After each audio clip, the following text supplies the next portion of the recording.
He was never a world champion, yet he is remembered more than many who held the belts. He fought the best. That's what happens when you start. And he has done that. Now they're both going at it. He fell, but he always got back up. Let him fight. Missed this combination. Very long time. Gabriel Rosado is more than just a boxer. He is the embodiment of what it means to be a warrior. Gabriel Rosado was born on January 14, 1986 in Philadelphia, a city known for producing tough fighters. His journey was anything but easy. He grew up in a rough neighborhood where boxing was more than just a sport. It was a means of survival. I started boxing at 18 and, I turned pro quick, like with only 11 amateur fights, which is crazy. Unlike many fighters, he entered boxing relatively late, with little amateur experience. But his relentless determination and fearless nature quickly earned him a reputation as a tough, never-say-die competitor. He made his professional debut in 2006 and quickly realized that this sport was for the chosen few. One of Rosado's first real tests came in 2009 against Fernando Guerrero. Rosado was already known as a tough and awkward fighter, but Guerrero's speed and technique proved to be a challenge. His last range, I think is his tentativeness, his being, and sometimes, Teddy, as we've seen many. Despite knocking Guerrero down in the third round, 12th round main event still to come your way, and Rosado ultimately lost by decision. result, the most important one is that Guerrero in these rounds is the dead mentality, that philosophy. He is strong. It was his first, but certainly not his last disappointment. He understood that toughness alone wasn't enough to win. He had to become smarter in the ring. Throw the left uppercut, then there's the opening for his mind. He's being smart. Even though his hands are down a little bit, he's on the outside, out of range, and he's doing counters. Later that year, he faced Alfredo Angulo, a relentless Mexican brawler who was tearing through opponents. Chad Dawson at May 30th. From the opening bell, Rosado was met with Angulo's relentless pressure. He was hurt early and knocked down in the first round. Convinced it's very early. Rosado thought that Angulo makes a mistake. Despite his best efforts to regain control, he continued to take heavy shots. We thought Rosado believed that Angulo was made to order forward to make one mistake. Oh, and he gets hurt. After the third knockdown in the second round, the referee stopped the fight. It was a crushing defeat. Big left hand. Can he stand up to it? No, he cannot. A loss like this could end a fighter's career, but Rosado wasn't one to quit. He learned from it and kept pushing forward. I got in fights that were probably fights that I wasn't ready for at the time. Guys that were a lot more experienced than me. So, those losses, man, they made me stronger. They made me wiser. They helped me grow up.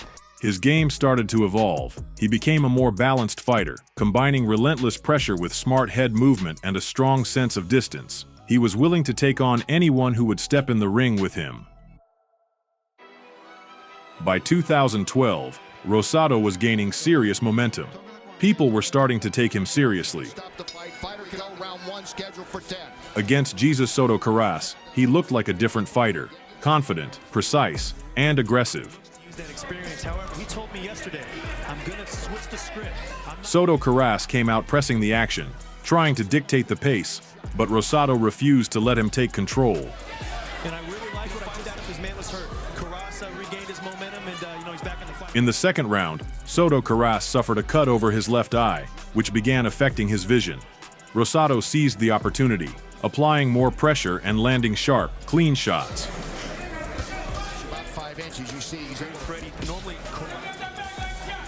By the middle of the fight, Rosado had complete control.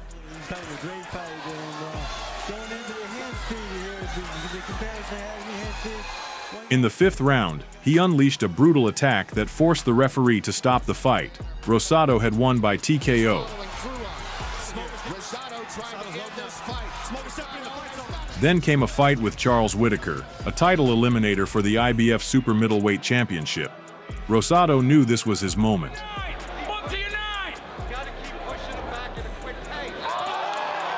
From the opening rounds, he dominated, showing no mercy. He knocked Whitaker down in the 5th, 7th, and 10th rounds.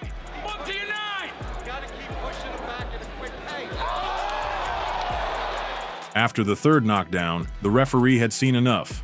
Rosado won by TKO in the 10th round. I wanted to make a statement today to show the world that I'm ready for any 154-pounder in the division. It was a statement victory. He had earned his shot at a world title. January 19, 2013. Madison Square Garden. Rosado stepped into the ring against an unstoppable force. Many believed this would be an easy night for Gennady Golovkin, but Rosado showed why he was a warrior. That's who you got to get through.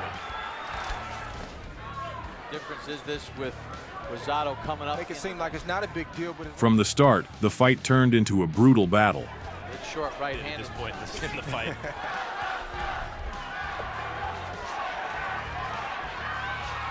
Golovkin showcased his power and precision, landing his signature stiff jabs and punishing shots. Legs have done the fighting. landed that it had all his power behind it. It's not an accidental clash of heads. It's from Rosado, despite being under constant fire, refused to back down. He kept moving, searching for openings. Basically, it's that Golovkin right hand, that left jab, murderous power shots. 3-0 Golovkin. But as the rounds went on, Golovkin's pressure intensified. Mike Tyson, in terms of the way guys react to it. Golovkin's not a double the connects of the average middleweight. I agree with you. Around the right eye of Golovkin. Rosado suffered a deep cut over his left eye, his face a crimson mask. He kept fighting, absorbing punishment, swinging back despite the pain. Oh, good right hand on the uppercut, rock back Rosado. He didn't Showing it. But he's a smart kid, too. He's just not going in there With that jab, trying to pick at that eye. That fight left in him, boy. He's a bloody mess, though. His corner finally threw in the towel in the 7th round. Rosado lost focus with his eyes. Rosado stopping it. Come on. They throw in a towel. Steve, get in. Steve, get in there. He lost the fight, but he won the respect of boxing fans worldwide. After the fight, even Golovkin admitted, he's a real warrior. Later that year, he got another title shot, this time against WBO middleweight champion Peter Quillin. It was another fight where he battled until the very end. The bell, $1,000 worth of tickets as we'll get a chance to talk to the champion. Once again, Rosado found himself in deep waters early. In the opening round, left hook by Quillin's power was a problem from the start, and Rosado was dropped in the 2nd round. And that's what was busy in this fight and use very much the chess match. Lead right hand and a left hook. But as always, he fought back. He began landing clean shots, showing his resilience.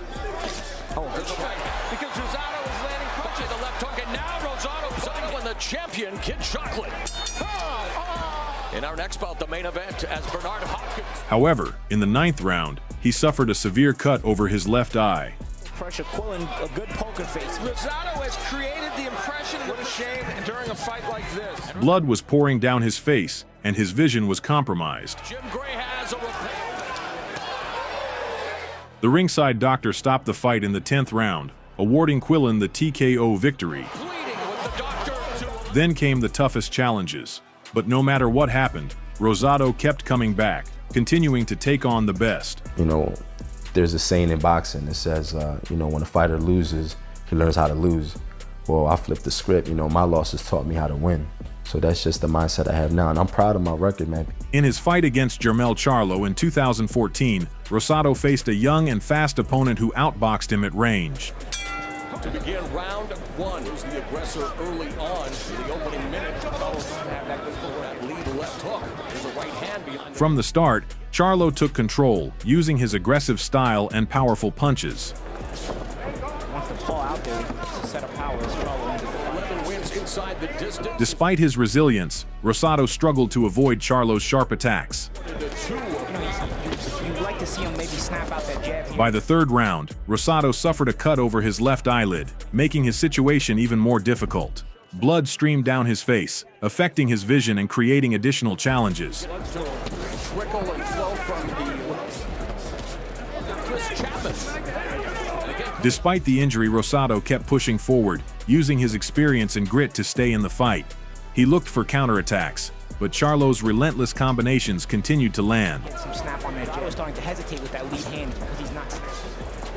Or cut in a fight. Rule. The cut as a result of a punch, so the referee missed it just like... The fight remained under Charlo's control, and despite Rosado's efforts, he couldn't shift the momentum. It's pretty obvious. Gabriel Rosado needs knockdowns. Charlo dominated with his footwork and sharp punches, ultimately securing a clear, unanimous decision victory. Solidified his status as a contender in the junior middleweight. Against David Lemieux later that year, Rosado once again showed his legendary toughness. He is cocky. It's a hard right hand by Lemieux. Rosado's not. Lemieux going to get him out of there? And Gabriel Rosado. He's been in to replace him. The Canadian was known for his destructive power, and from the opening rounds, he unleashed a brutal assault on Rosado. Lemieux still got him trapped in the corner. Good hard left hook again. Despite suffering a severe cut, Rosado held on until the 10th round, when the referee finally stepped in to stop the fight. What a left hook. Look at Rosado as he should. Rosado's a tough kid, and sometimes, as we saw him make a left by the hard left hook, Willis can't seem to make up his mind. I believe that's the doctor on the ring rope. Now the doctor is up at the ring ropes.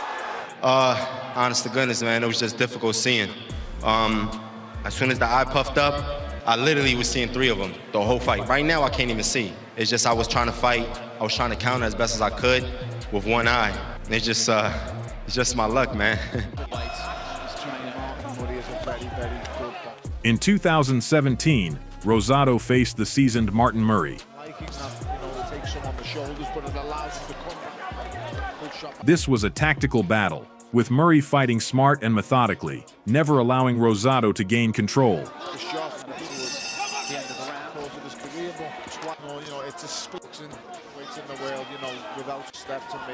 After 12 hard-fought rounds, the British fighter won by decision. Again here, we've seen plenty of rounds tonight. Nice right hand on the inside there from Murray. Losses, yes, but he never backed down. Every time he stepped into the ring, he proved that he was a warrior. But Rosado wasn't just a durable fighter. He knew how to finish opponents brutally as well. In 2017, he reminded everyone of his skills, taking apart Glenn Tapia. It was a moment when he proved once again that he was far from being written off.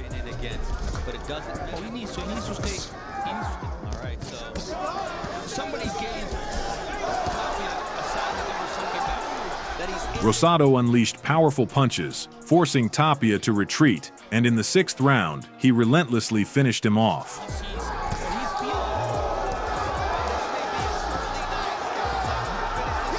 The referee stepped in, stopping the assault. It was a victory that made people talk about Rosado once more. Rosado! Same size. Fight by the scruff of the neck and go. This fight to be as quiet as possible. A lot of eyeballs on this fight for him. In 2020, Rosado faced former world champion Daniel Jacobs. The fight was surprisingly close. Rosado saying a little more activity. Jacobs is a pretty good defensive fighter. Rosado fought smartly, avoiding Jacobs' heavy punches, and even managed to cause him some problems. Hey, and Rosado usually finishes strong. There's a nice combination. However, despite the controversial split decision, Jacobs was awarded the win. Daniel Chica! 2021. Rosado is 35 years old. Many think his time has passed, but when he stepped into the ring against Bektemir Melikuziev, he reminded everyone of who he was. Round 1. Bektemir. He started knocking guys out. He knows what to do and when to do it. I prefer not fighting southpaws. In the early rounds, it seemed like Melikuziev would easily deal with the veteran.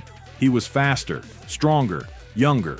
I think it was the body work from the body that got the attention of Rosado. And then right takes a knee. First. But in the 3rd round, Rosado seized his moment and exploded. One punch, a perfectly timed right hook, and the prospect crumpled, unable to rise. Use that word earlier. Ooh, big shot. Okay, Rosado. It was the greatest moment of his career. A fight that reminded the world that even after 17 losses, he remained dangerous. Introducing King Gabriel. In 2023, Gabriel Rosado announced his retirement from boxing. His record, 26 wins, 17 losses, but the numbers don't tell the full story. He was never a world champion, but he is remembered more than many champions. He fought the best. He fell, but he got back up. Gabriel Rosado isn't just a boxer. He's a symbol of what it means to be a warrior. Who, in your opinion, is a true warrior? Let me know in the comments. I walked in the gym one day with a basketball in my hand, and I said, I want to box. I was 18, and the guy that was running the gym said, you're too old. Stick to basketball.